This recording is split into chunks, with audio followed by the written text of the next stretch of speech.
Hi hello అందరికీ ఈరోజైతే నేను మా పాపకి హెయిర్ ప్యాక్ అనేది ప్రిపేర్ చేస్తున్నాను. దాంట్లో ఏమేమి ఇంగ్రీడియంట్స్ వేసానో ఏంటో ఒకసారి చూద్దాము. వేపాకు, కలబంద, కరివేపాకు, అలాగే మందార పువ్వులు, మందార ఆకులు, అలాగే మార్నింగ్లో నేను వేడి నీళ్ళతో నానబెట్టాను. మెంతులు, కలంజీ విత్తనాలు, అలాగే ఫ్లాక్స్ సీడ్ కూడా వేడి నీళ్ళలో నానబెట్టాను. అవి నేను మార్నింగ్ 9 o'clock అలా నానబెట్టాను. నేను పెట్టేది మాత్రం 1:30 ఆ టైంకి అయితే నేను ఆ టైం వరకు కూడా నానబెట్టాను అవి. వీటిని ఏం చేద్దామంటే మధ్యలో చూసారా వాటర్ ఉంది, ఆ వాటర్ ఏంటంటే రైస్ మనం కడిగిన వాటర్ అనమాట. ఫస్ట్ సారి వాటర్ వంపేసి నెక్స్ట్ టైము వచ్చే వాటర్ని అలా స్టోర్ చేసి పెట్టుకున్నాను అనమాట. ఇప్పుడు ఇదంతా ఏం చేద్దామంటే పేస్ట్ కింద మనం రెడీ చేసుకోవచ్చు. ఎందుకంటే మా పాప తల అంతా కూడా చాలా చుండ్రు అయితే పట్టేసింది.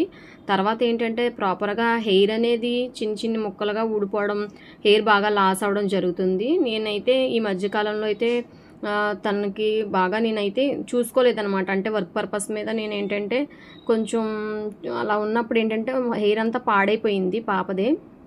అందుకని చెప్పేసి ఇలాగా ప్యాక్ అయితే పెడదామని చెప్పి ప్రిపేర్ చేస్తున్నాను అనమాట. ప్రాపర్గా హెయిర్ అయినది చాలా డ్యామేజ్ అయింది, కొంచెం రెడ్డిష్గా కూడా అయిపోయింది అనమాట. పెరుగు కూడా వేసానండి. పెరుగు ఇష్టం లేని వాళ్ళు ఏంటంటే స్కిప్ చేయొచ్చు. దీన్ని ఇప్పుడు ప్రాపర్గా పేస్ట్ అనేది చేసుకుందాము. చాలా డాండ్రఫ్ అనమాట, విపరీతంగా మాడు మీద అయితే బాగా ఎక్కువగా అయితే డాండ్రఫ్ అనేది వచ్చేసింది.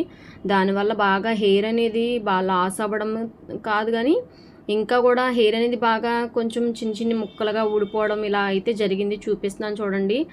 ఓవరాల్గా అంటే వీడియో నేనే తీస్తున్నాను కాబట్టి అలాగా సరిగ్గా చూపించలేకపోయాను నేను ప్రాపర్గాని.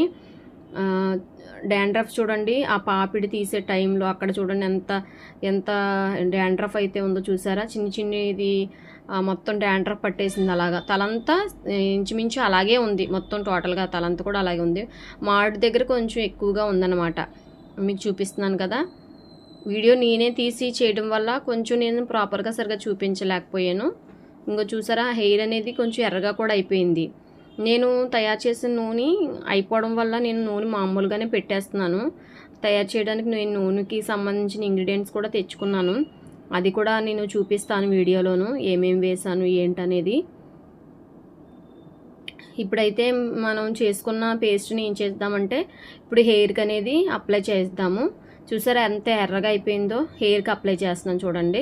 ఇలా అంతా అప్లై చేసేసి ఒక 2 hours అయితే వదిలేద్దాం. మ్యాక్సిమం 2 hours మాత్రం కంపల్సరీ ఉండాలండి. ఎందుకంటే తనకి వీకెండ్ కాబట్టి నేను సాటర్డే అలా పెట్టాను అనమాట. తనకి హాఫ్ డే అనమాట. హెయిర్ వాష్ చేసిన తర్వాత చూడండి తనకి డాండ్రఫ్ అనేది పోయింది. ఒక్క వాష్తోనే పూర్తిగా చుండ్రు అనేది పోయిందండి తనకి. చూడండి ఎలాగా చాలా కూడా హెయిర్ అనేది కొంచెం గ్లాసీగా చాలా బాగుంది. నేను ఇంకా అక్కడికి కొంచెం డ్రై ఇంకా చేయలేదండి, ఎందుకంటే నేను కరెంట్కి సంబంధించిన ఏవి వాడను, డ్రైయర్ అవి వాడను. ఓన్లీ అలాగే ఆరబెట్టేయడం, కొంచెం సాంబ్రాణి పొగ అయితే పిల్లలకి తల స్నానం చేసినప్పుడల్లా వేస్తూ ఉంటాను. అప్పటికి మనం పేస్ట్ ఏదైతే పెట్టామో అది కొంచెం ఉండిపోతుంది కదా, దాన్ని కూడా ప్రాపర్గా దులిపి అలాగ మీకు చూపిస్తున్నాను అనమాట. చూడండి ఇప్పుడు హెయిర్ బాగుంది. అలాగా వీక్లీలో 2 పెట్టుకుంటే కనుక హెయిర్ అనేది బాగుంటుంది. అలాగే చుండ్రు కూడా ఉండదండి.